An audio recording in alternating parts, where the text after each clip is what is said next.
Hey guys, tonight we're going to dim the metaphorical lantern, settle into a rocking chair that creaks in exactly the wrong places, and drift off to the faint sound of wind pushing against wooden walls, because nothing says restful sleep quite like a meandering tale of aristocrats whose family trees looked more like tangled knots than branches. So, imagine we're in an old American cabin. The fire is low. The pine logs snap once in a while. And somewhere in the background, there's probably a moth desperately hurling itself into the flames. And while you're getting comfortable, I'm going to spend the next, 50 minutes or so, gently talking about the world's most dysfunctional kings and queens. Think of it as bedtime gossip, but about people who wore crowns and couldn't even brush their own teeth properly.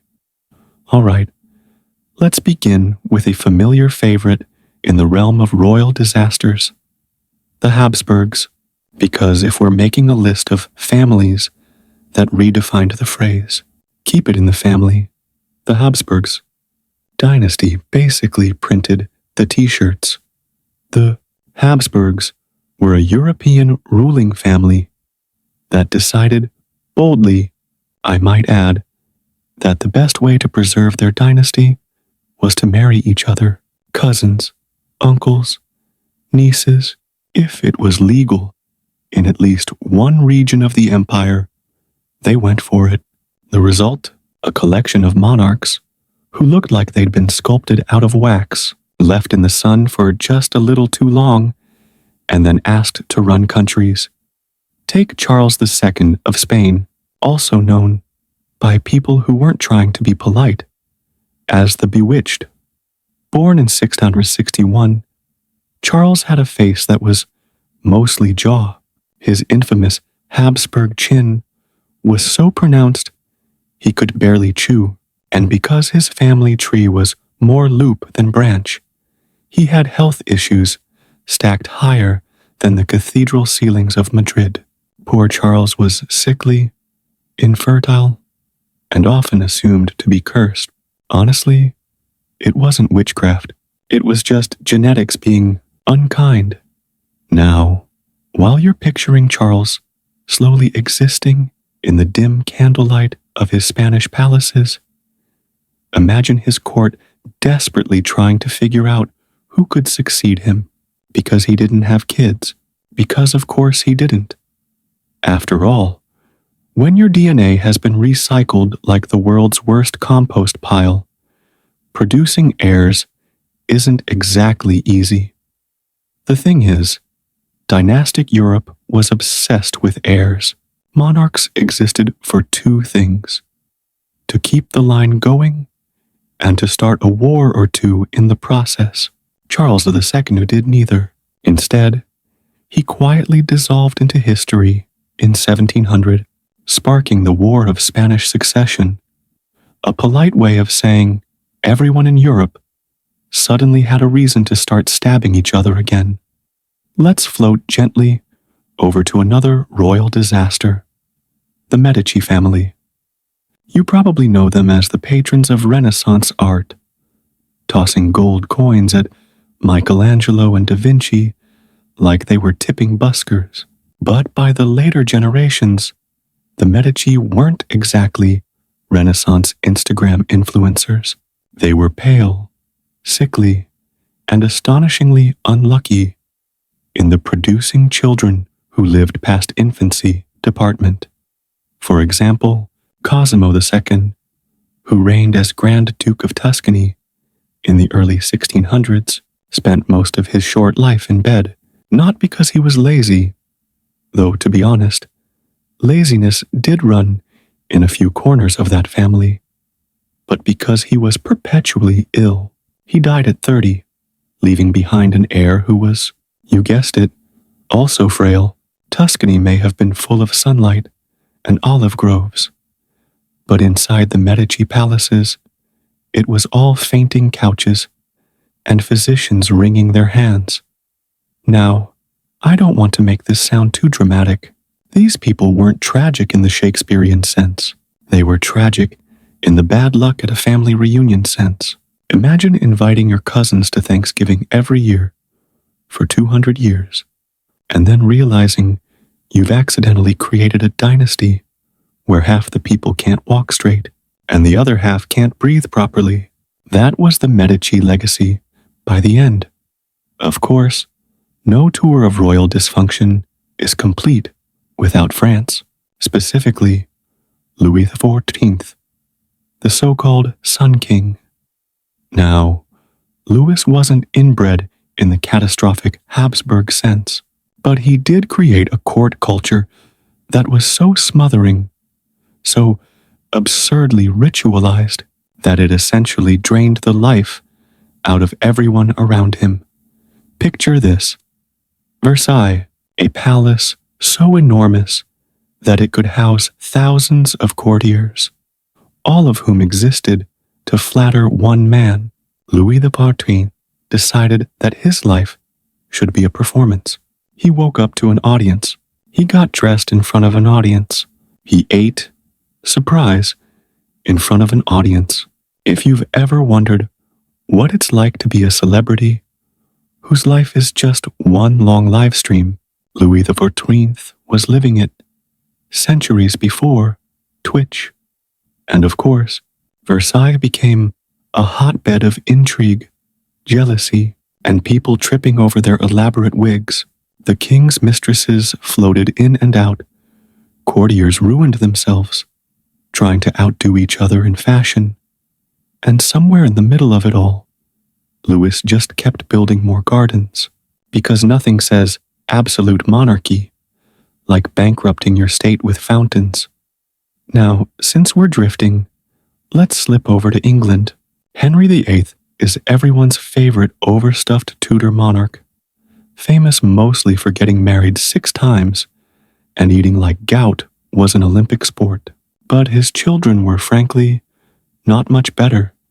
Mary Rye, better known to history as Bloody Mary, spent most of her reign burning Protestants at the stake, which is not exactly cozy bedtime content, but from a dynastic standpoint, her biggest issue was failing to have kids. She thought she was pregnant more than once, but every time it turned out to be either a tumor or wishful thinking, and so the Tudor line limped forward to Elizabeth I, who was brilliant, but also famously unmarried and childless.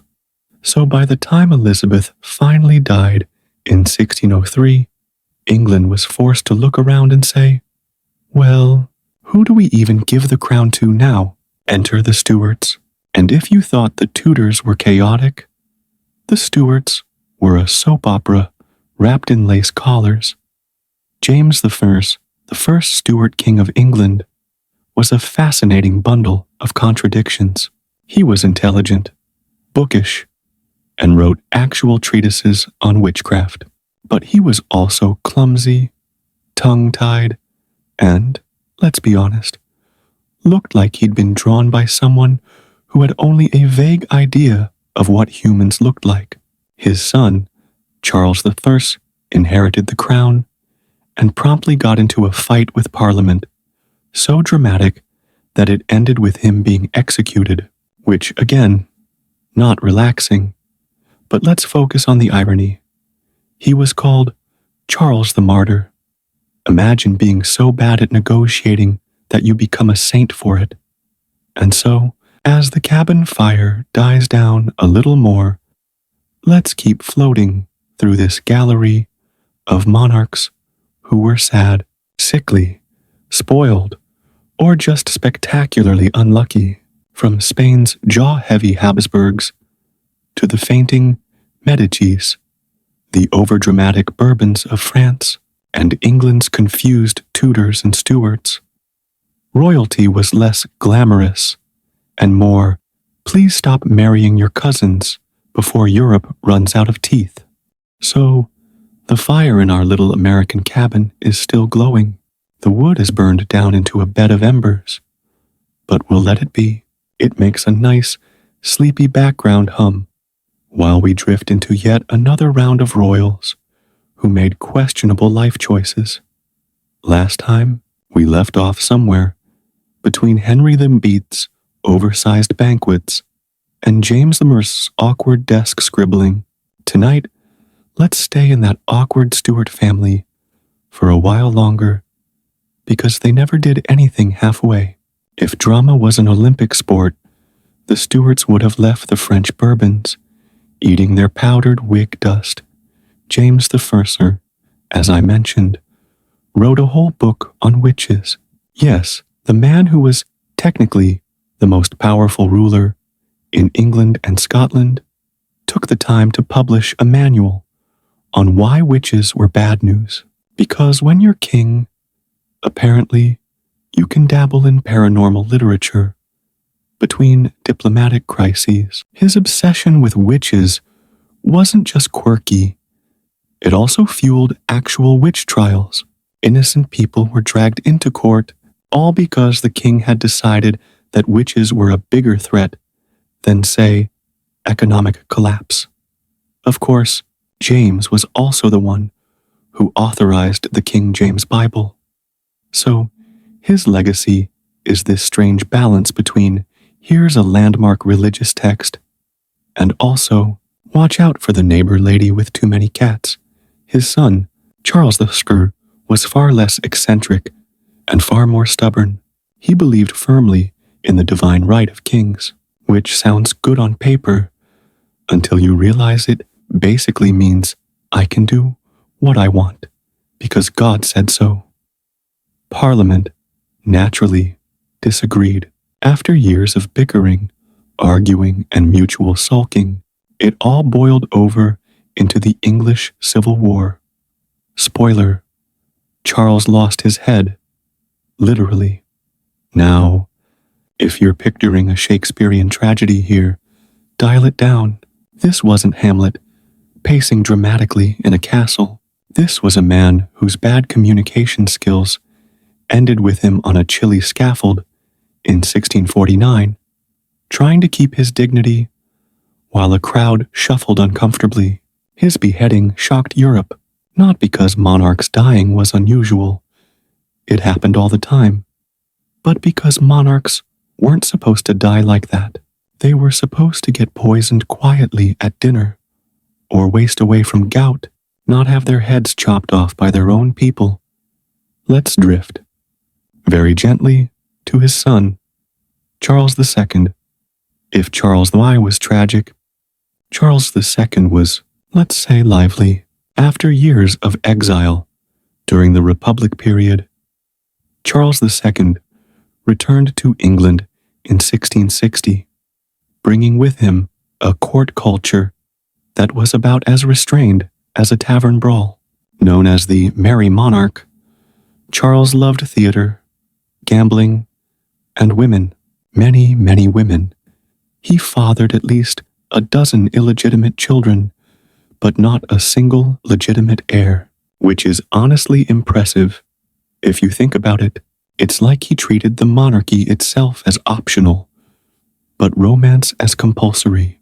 Courtiers and mistresses floated around Whitehall Palace like moths around a candle, and Charles seemed perfectly content to let the kingdom run itself while he focused on extracurricular activities.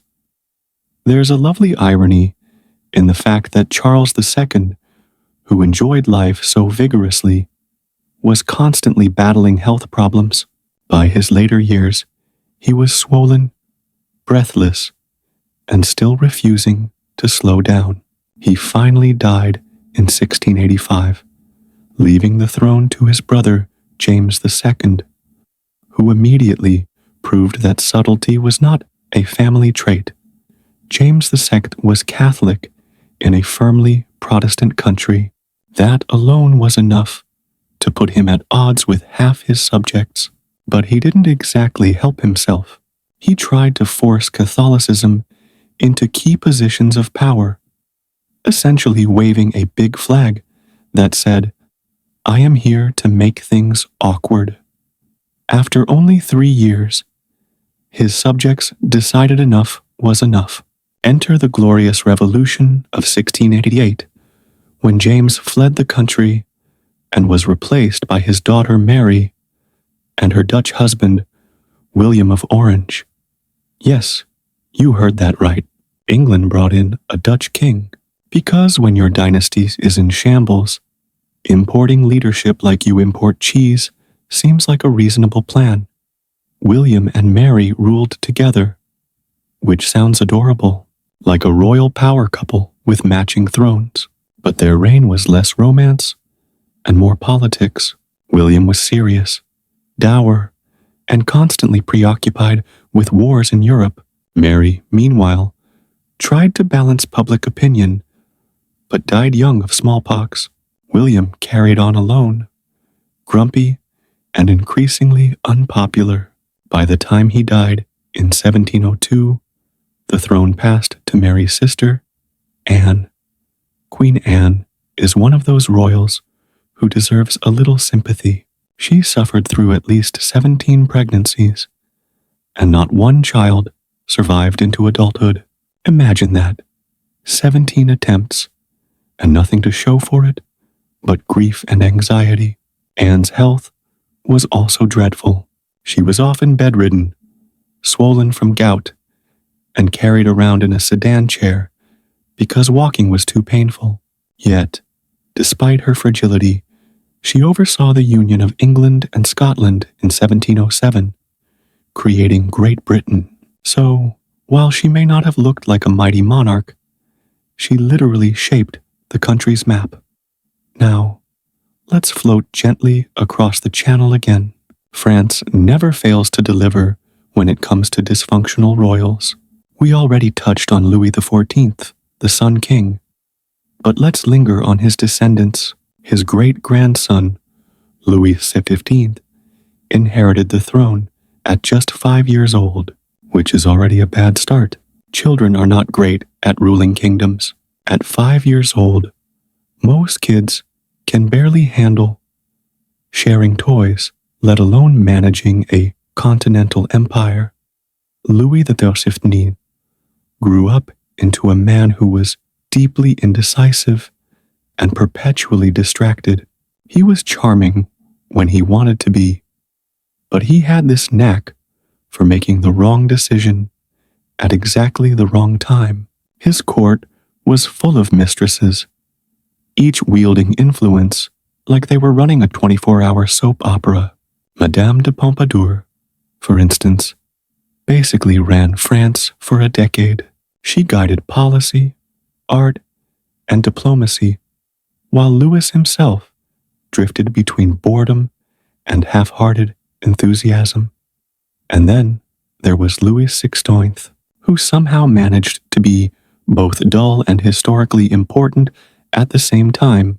He was a shy, indecisive man who loved tinkering with locks and keys. Yes, while France was spiraling toward revolution, the king was in his workshop, fiddling with metal hinges. His wife, Marie Antoinette, was meanwhile developing a reputation for extravagance, though in fairness, the infamous let them eat cake line was never actually hers. But history isn't always fair. We all know how that story ended, with a guillotine in 1793. But let's not dwell on sharp blades and mobs tonight. Instead, let's simply note that Louis XVI and Marie Antoinette became the poster children for what happens when monarchs lose touch with their people. Spoiler, it's not great for their necks. While we're still in that twilight glow of the fire, let's step sideways into Russia. Because if Europe had dynasties that were messy, Russia said, "Hold my vodka." The Romanovs ruled with a mix of grandeur and chaos. Take Ivan the Terrible, technically from the earlier Rurikid dynasty, but spiritually part of the same dysfunctional club. He had a violent temper and once killed his own son in a fit of rage. But since we're keeping this bedtime story calm, let's focus instead on the later Romanovs, like Peter the Great. Peter was obsessed with dragging Russia into the modern world, which meant he forced courtiers to shave their beards, adopt European fashion, and basically stop looking so medieval. He was tall, imposing, and endlessly restless, but he also had the kind of temper that made him difficult company. Imagine living in constant fear that your boss might both modernize your workplace and also slap you with a ruler for chewing too loudly. That was life under Peter. And then there's Catherine the Great, who wasn't even Russian by birth. She was a German princess who married into the family, then orchestrated a coup to kick her incompetent husband off the throne. Once in power, she ruled for decades, expanding the empire and supporting the arts. Yet her personal life became the stuff of scandalous gossip, most of it exaggerated or outright fabricated by her enemies, which just proves that even in the 18th century, people loved nothing more than spreading ridiculous rumors about powerful women. And so, as the embers in our American cabin grow dimmer, we're left with this long trail of royals who stumbled, sulked, or simply sweated through history. Some were tragic, some ridiculous, and some both at the same time. The one thing they all had in common, they remind us that wearing a crown doesn't protect you from bad genetics, bad luck, or bad decisions. The cabin fire is down to glowing embers now. Outside, the wind keeps brushing against the pine boards, as if it wants to remind us that the world is still moving. But inside, everything is calm, and we're still wandering through the dim-lit corridors of history's royal families. We've gone through the Stuarts, the Bourbons, the Romanovs. Let's slide our lantern over toward the Austrians and Prussians, because if there was one thing the German states excelled at, besides inventing complicated military uniforms, it was producing rulers who made questionable lifestyle choices. Yes, we already talked about the Spanish branch of the Habsburg family tree, which looked like it had been folded, stapled, and bent in ways that defied nature. But the Austrian branch wasn't doing much better. In fact, their favorite hobby was still cousin marriage. Leopold, for example, reigned from 1657 to 1705. He was deeply religious, a devout Catholic, and honestly looked like someone had melted candle wax and added a wig. His chin jutted out, like he was trying to start a fight with gravity. He also had a very long lower lip, which gave him a permanent, sulky expression. Imagine a royal bulldog, but less cheerful. Leopold married 3 times. 2 of those wives were close relatives, because why risk fresh DNA when you can just keep recycling the family stock? His many children included Joseph I and Charles VI, both of whom carried the Habsburg jaw like a family heirloom. Charles VI, in particular, is best remembered for his desperate attempts to pass the throne to his daughter, Maria Theresa. Maria Theresa was remarkable, not for being scandalous, but for being extremely productive. She had 16 children. Yes, 16. This was less a family and more a small village. Among her brood was Marie Antoinette, who we already mentioned, and Joseph II, who became Holy Roman Emperor. Imagine being in that household. 16 royal kids, all in powdered wigs, tripping over each other in endless palace corridors. Maria Theresa somehow managed to raise them while also running the empire. She was strict, devout, and endlessly busy.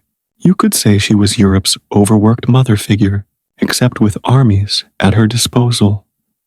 Her son Joseph II was what you might call an enlightened despot. He introduced reforms, pushed for religious tolerance, and tried to modernize Austria, which sounds good, until you realize that most of his subjects weren't interested in change. He ended up dying exhausted, muttering that everything he tried had failed, which, let's be honest, is one of the most relatable royal deathbed quotes. Now let's float to Prussia. Prussia, the land where discipline was considered a national pastime. Frederick William I, known as the Soldier King, ruled from 1713 to 1740. He adored the military. In fact, he basically transformed his kingdom into an army with a flag. He created the Potsdam Giants, an elite regiment composed entirely of men who were over 6 feet tall. Frederick William was obsessed with tall soldiers. He collected them like trading cards. If he heard about a particularly tall man somewhere in Europe, he would either bribe, kidnap, or otherwise acquire him. Imagine being 6'4" in 18th century Europe and living in constant fear that Prussian recruiters would show up at your door. At home, Frederick William was less delightful. He was strict, harsh, and had a temper that made family life miserable. His son, Frederick II, better known as Frederick the Great, suffered under his father's constant scolding and occasional beatings. Frederick the Great would later become one of Europe's most brilliant military minds. But his childhood was closer to a boot camp nightmare. Frederick the Great didn't start off wanting to be a general. He loved music, philosophy, and French culture. He even tried to run away with a friend at one point. His father, unsurprisingly, did not find this charming. The friend was executed, and Frederick was forced to watch, because nothing says bonding like traumatic public discipline. When he finally became king, in 1740, Frederick transformed Prussia into a major European power. He led armies, won wars, and spent his free time playing the flute. Yes, the same man who marched troops across battlefields would later retreat to his study and play delicate melodies. That duality is almost poetic in a very Prussian way. But even Frederick the Great wasn't immune to the lonely reality of royal life. He had no children, spent much of his life isolated, and died surrounded not by family, but by his beloved dogs, which honestly sounds more comforting. Dogs are at least loyal. Now let's float back across to Britain. The Hanoverians had taken over after the Stuarts fizzled out. Enter George III, the king best known for losing America, which is a slightly unfair way to summarize a long and complicated war. But history likes a catchy tagline. George III reigned for 60 years. At first he was diligent, hard-working, and relatively normal by royal standards. But in his later years, he began to suffer from mental illness. He would ramble incoherently, talk to trees, and occasionally forget who he was. His condition is now thought to have been porphyria, though historians debate the diagnosis. The tragedy is that George III genuinely cared about his family and his country, but his decline became public spectacle. His son, the future George IV, took over as regent and spent most of his time wasting money on clothes and mistresses. The contrast was painful. A sick father fading into confusion, and a careless son throwing banquets. George IV loved luxury. He spent obscene amounts on palaces, clothing, and food. By the time he was king, he was bloated, extravagant, and deeply unpopular. Satirical cartoons showed him as a mountain of flesh in silk stockings. If Instagram influencers had existed back then, George IV would have been the kind who posts 10 selfies a day while creditors bang on the door. His reign didn't leave much in the way of political achievement. What it did leave was a legacy of waste, indulgence, and the world's ugliest royal fashion choices. To this day, historians can't look at his portraits without quietly wincing. Since we're floating back and forth across Europe, let's pause in Russia again. At the beginning of the 20th century, Nicholas II, the last Romanov Tsar, was in many ways a kind man. He loved his family, was devoted to his wife Alexandra, and doted on his children. Unfortunately, he was also completely unprepared to run an empire teetering on the edge of collapse. His son, Alexei, suffered from hemophilia, a condition that left the family desperate for help. This desperation opened the door for Rasputin, the wandering mystic, healer, and professional unsettling houseguest. Rasputin's influence over the royal family damaged their reputation. Rumors flew that he controlled Alexandra, that he whispered policy in Nicholas's ear, that he was basically running Russia from behind the curtains. None of it was entirely true, but public perception doesn't care about accuracy. By the time World War I and the Russian Revolution swept through, the Romanovs were hopelessly doomed. Their dynasty ended not with opulent balls, but with exile, captivity, and a tragic night in a basement. And so, as the fire in our American cabin fades even lower, we've wandered from Austria's sulky Habsburgs to Prussia's flute-playing generals, Britain's fashion disasters, and Russia's doomed last czar. What ties them all together isn't just crowns or castles, but the simple truth that being royal rarely led to happy endings. The crowns were heavy, the expectations were crushing, and the family trees, well, let's just say they should have branched out more. The fire in our cabin is almost nothing now. Just a few glowing embers, tiny sparks fading into the wood. The room smells faintly of smoke and pine, and you can almost hear the old timbers creak as the wind leans on the walls. It's a good backdrop because the royal families we're about to drift into are equally creaky, falling apart in slow motion, but still trying to look glamorous while doing it. We've wandered through Austria, Prussia, Britain, Russia. Now, let's slide quietly into the smaller courts of Europe, because while France, Britain, and Russia get the big headlines, there were plenty of little dynasties out there doing their own strange things.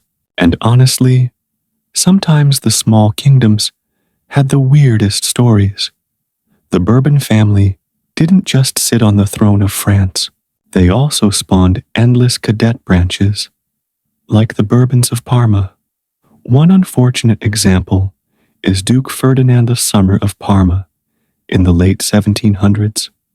He was married off, of course, to strengthen alliances. His wife, Maria Amalia of Austria, was strong-willed and opinionated, which clashed with Ferdinand's passivity. Their court life became an endless cycle of sulking dinners and political tug-of-war between Vienna and Madrid. It's not exactly the kind of story that makes epic movies, but imagine being stuck in a castle where the royal couple barely tolerated each other, surrounded by advisors, all trying to out-scheme each other. Sleepy, tense, repetitive, and perfect for a bedtime drift.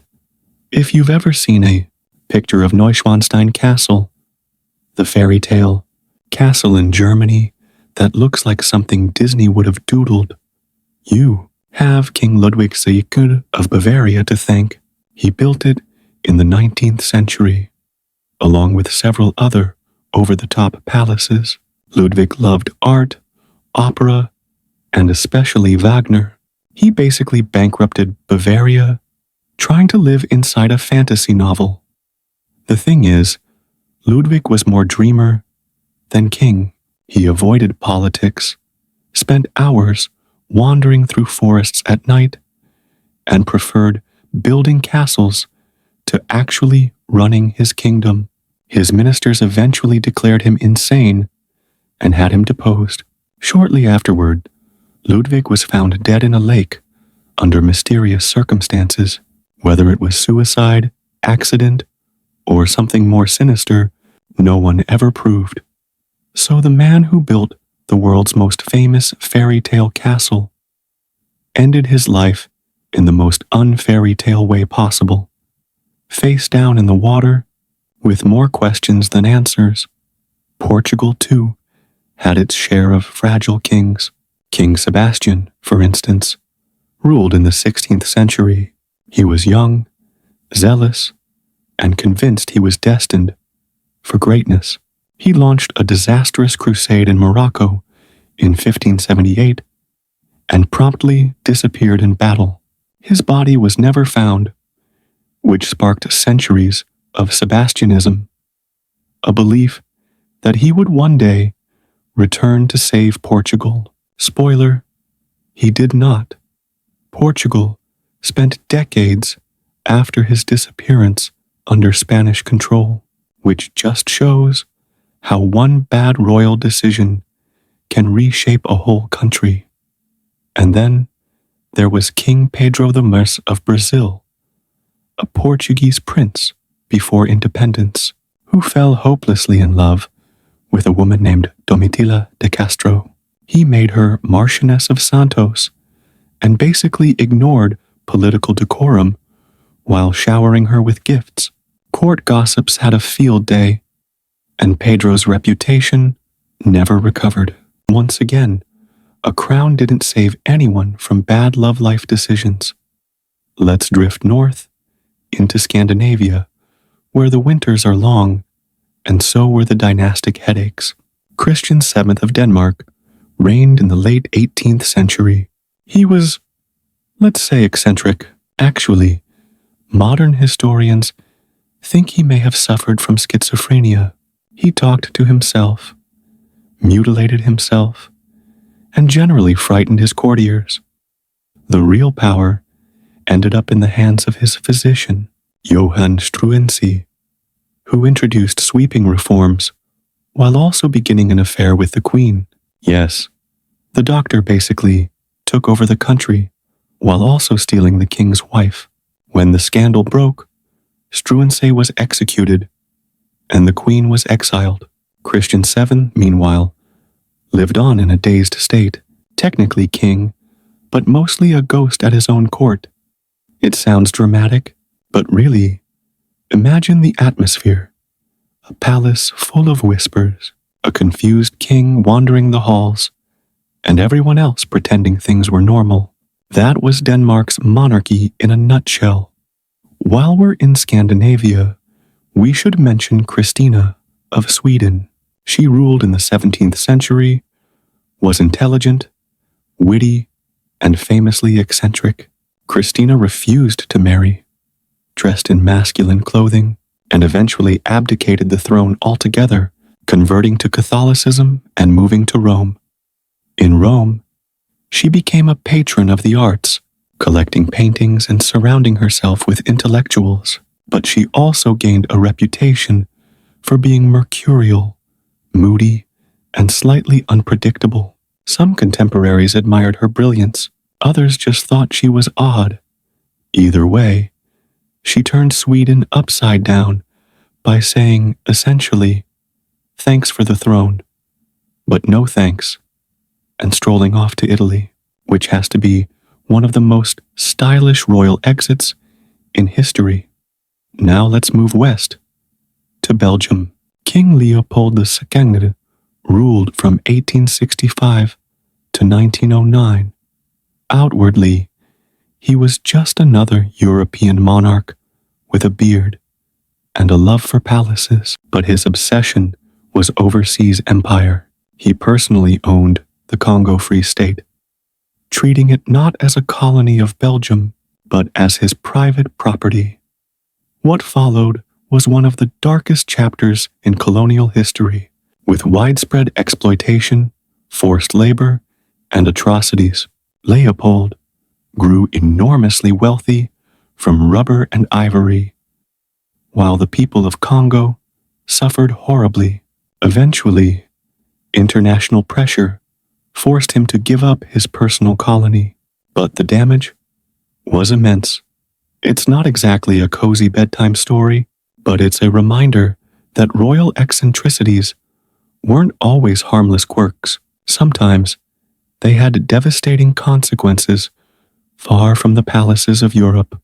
Over in the Netherlands, Queen Wilhelmina reigned for half a century through both world wars.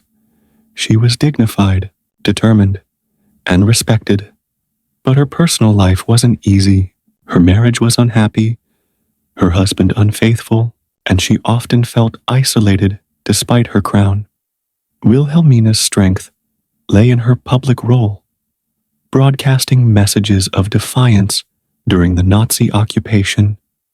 But behind the scenes, she was a woman weighed down by solitude.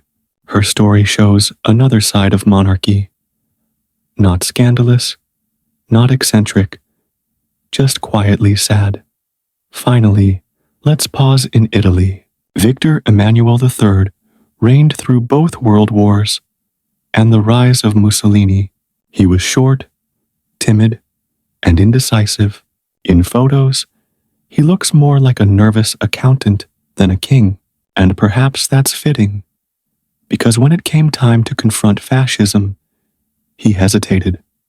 When Mussolini marched on Rome in 1922, Victor Emmanuel could have ordered the army to resist. Instead, he caved, appointed Mussolini prime minister, and essentially handed Italy over. By the time World War II ended, his reputation was ruined. He abdicated in 1946, and Italy voted to become a republic. The monarchy, after centuries, was gone, disappearing not with a bang, but with the shrug of a timid little man in a uniform. And so, as our cabin grows darker, and the embers finally sink into ash, we've drifted across Europe's smaller kingdoms, from Bavaria's fairy tale dreamer to Denmark's dazed king, from Sweden's runaway queen to Italy's nervous monarch. Each of them reminds us that royal life was rarely what fairy tales promised. Crown or no crown, they were still people. Awkward, eccentric, sometimes tragic, and often ill-prepared for the weight of history. The fire in our old American cabin has gone quiet, just faint gray ash, glowing under a thin crust of black wood, the kind of light that barely makes the room visible, but enough to keep us floating in this sleepy world of kings and queens. And as long as we're here, rocking in our chair, we might as well wander further into history's most dysfunctional dynasties. We've traveled through Spain, Austria, Prussia, Britain, Russia, even Bavaria and Portugal.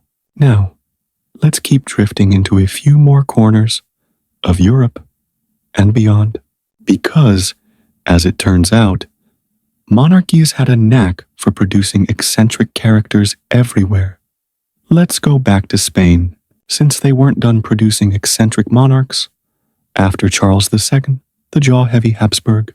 Once the Habsburg line ended, the Bourbons took over, and while they had slightly fresher genetics, they also carried a long streak of melancholy.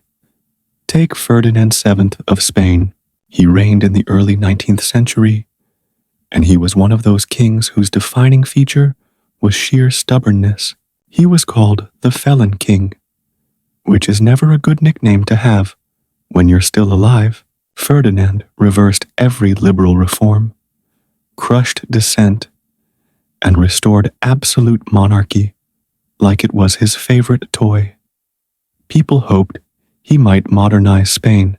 Instead, he dragged it backward. It was like watching someone take apart a new invention just to prove that the old broken one was better. His reign left Spain weakened, unstable, and ripe for revolution, which, for a Bourbon king, was practically tradition. While we're talking Bourbons, let's float briefly to Mexico. Emperor Maximilian. I wasn't Bourbon by blood. He was a Habsburg. But his story is too ironic to leave out.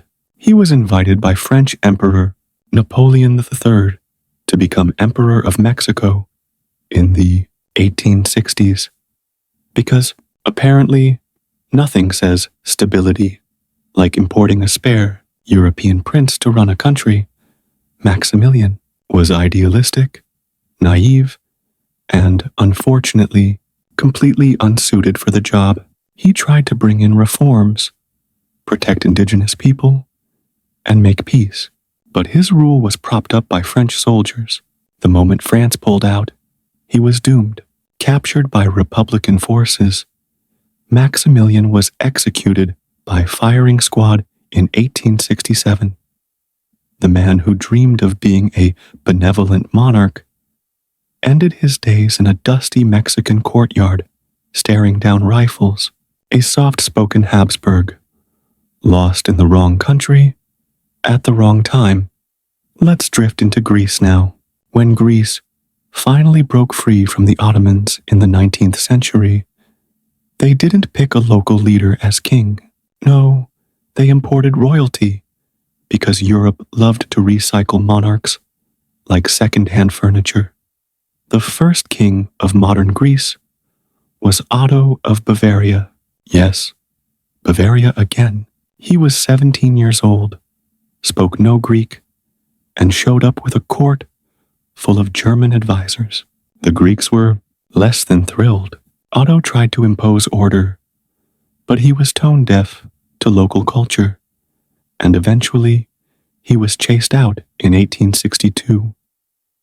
After him came George I, originally a Danish prince. He actually lasted longer and managed to blend in better, but the pattern was set.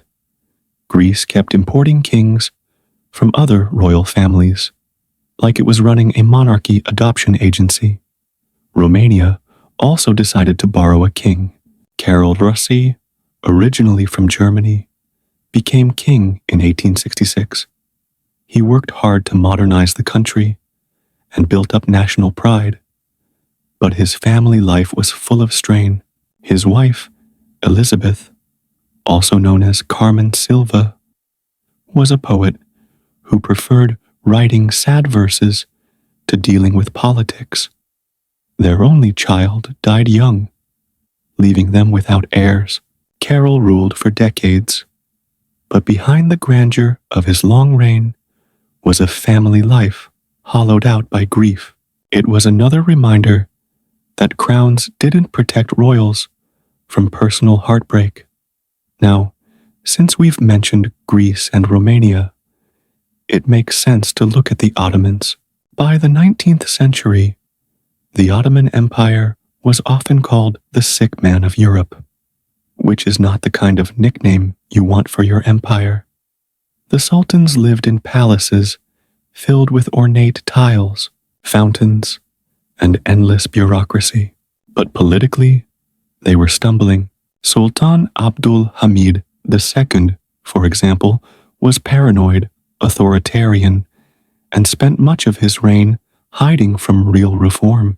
He surrounded himself with spies, censored newspapers, and clung to absolute power. Yet in private, he was quiet, almost shy. He wrote poetry, played the piano, and preferred solitude. Imagine the most feared man in the empire, secretly sitting at a piano, plinking out sad little songs.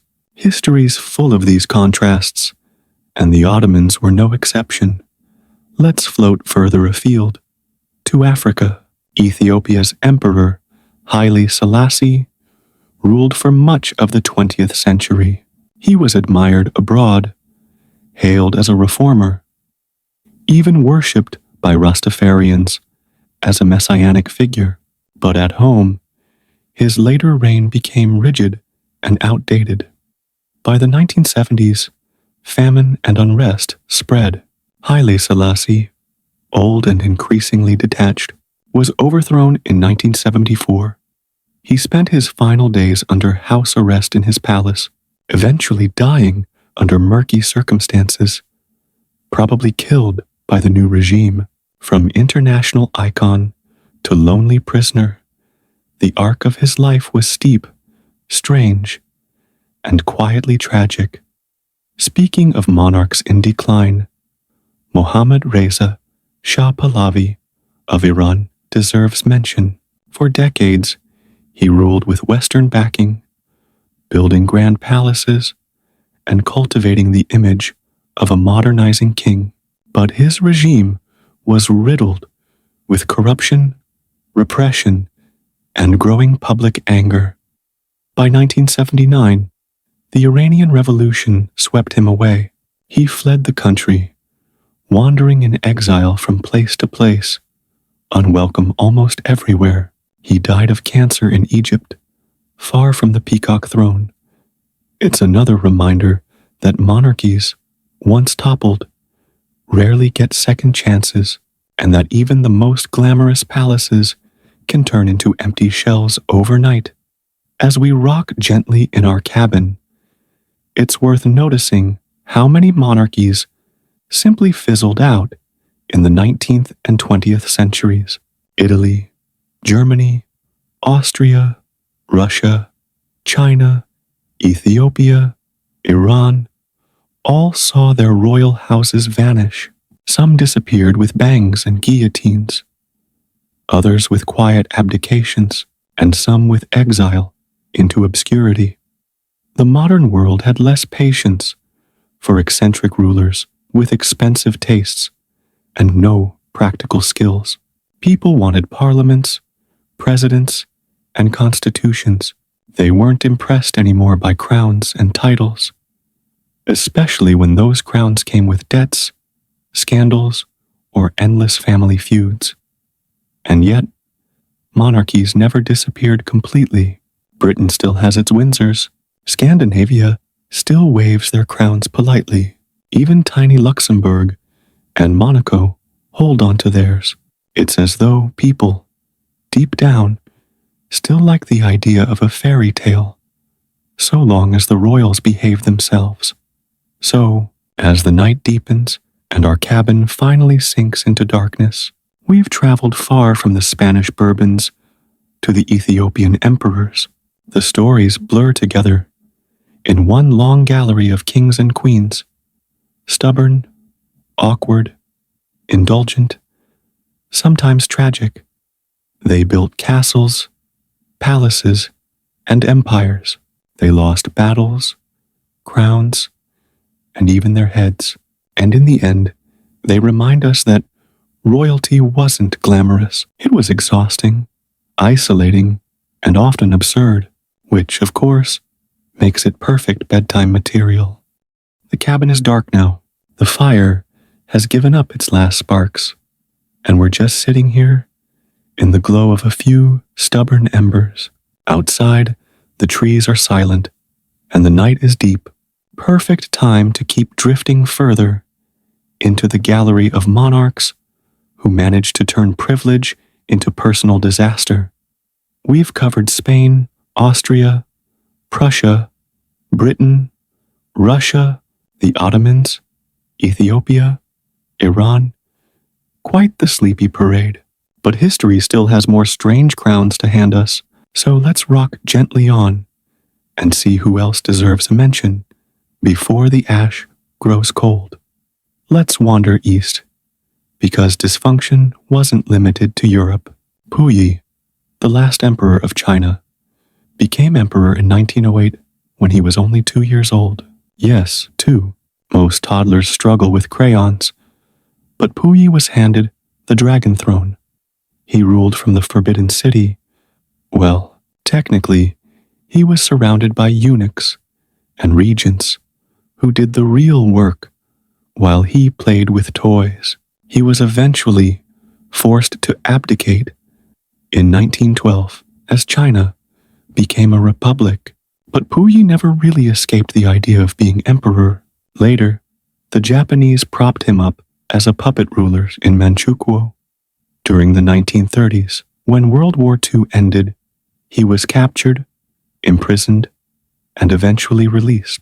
He spent the last years of his life quietly as a gardener in Beijing, reflecting on a life that began with limitless power and ended with watering plants, which honestly sounds more peaceful than most royal retirements.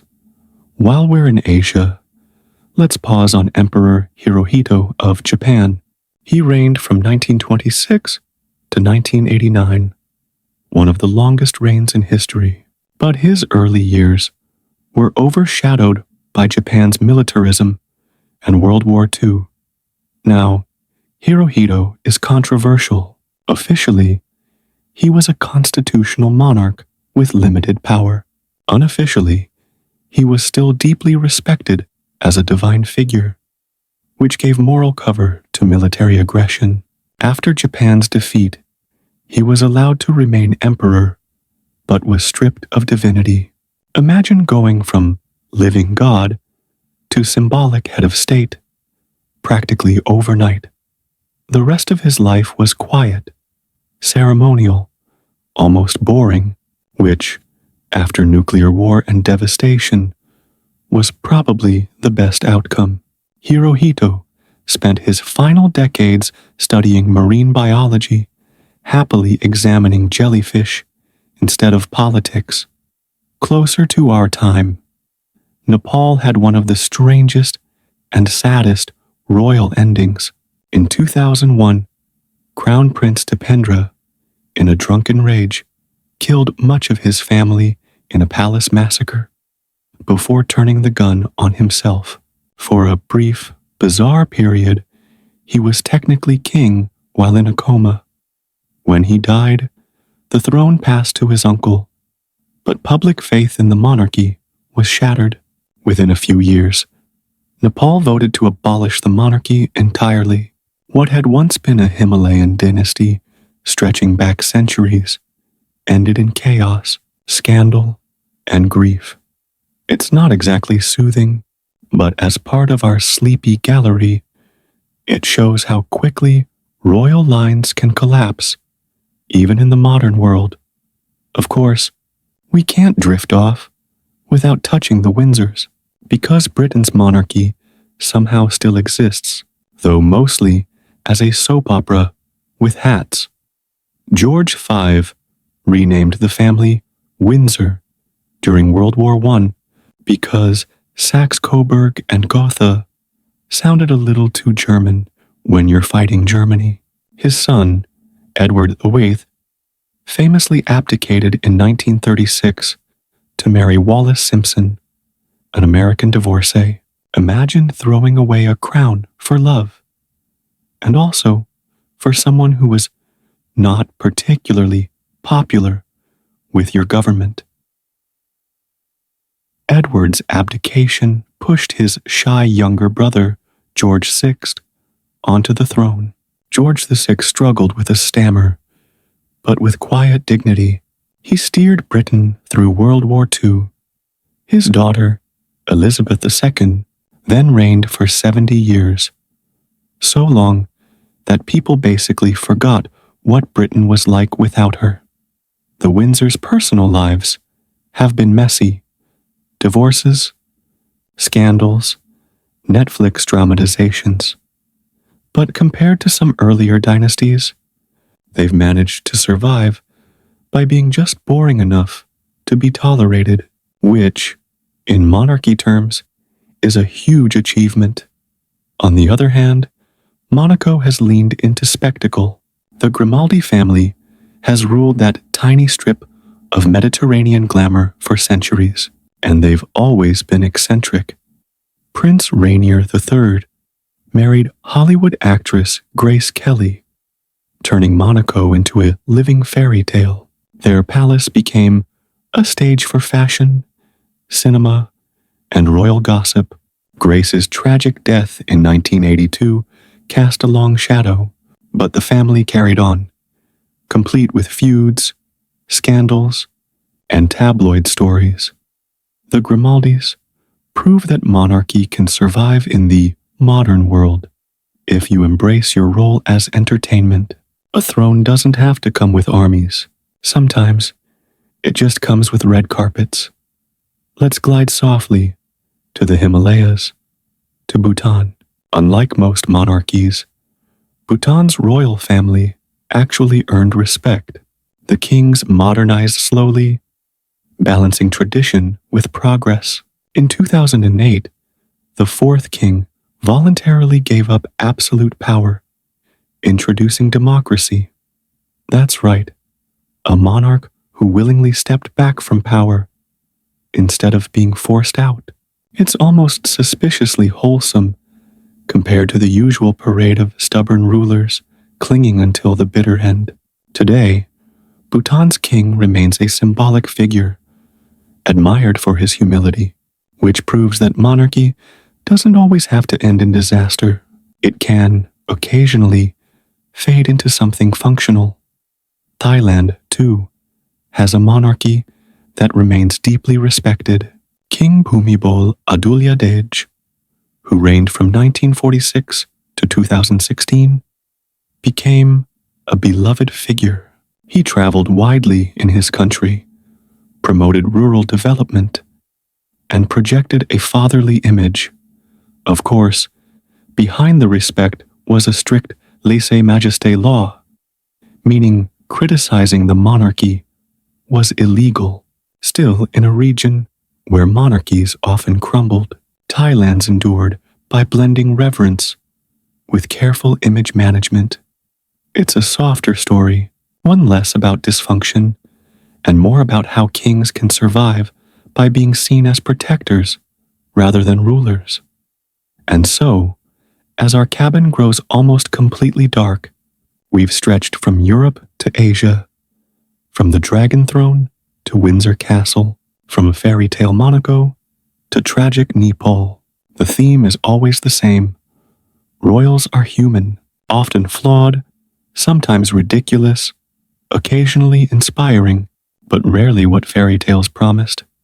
They're people in costumes, struggling with bad decisions, fragile egos, and too much inherited responsibility, and in the end, they leave behind palaces that crumble, crowns that tarnish, and stories that keep us awake just long enough to fall asleep. So let's close the night here with the embers gone, the rocking chair still, and the thought that somewhere out there, another royal is probably making another poor life choice, even if no one's writing about it yet.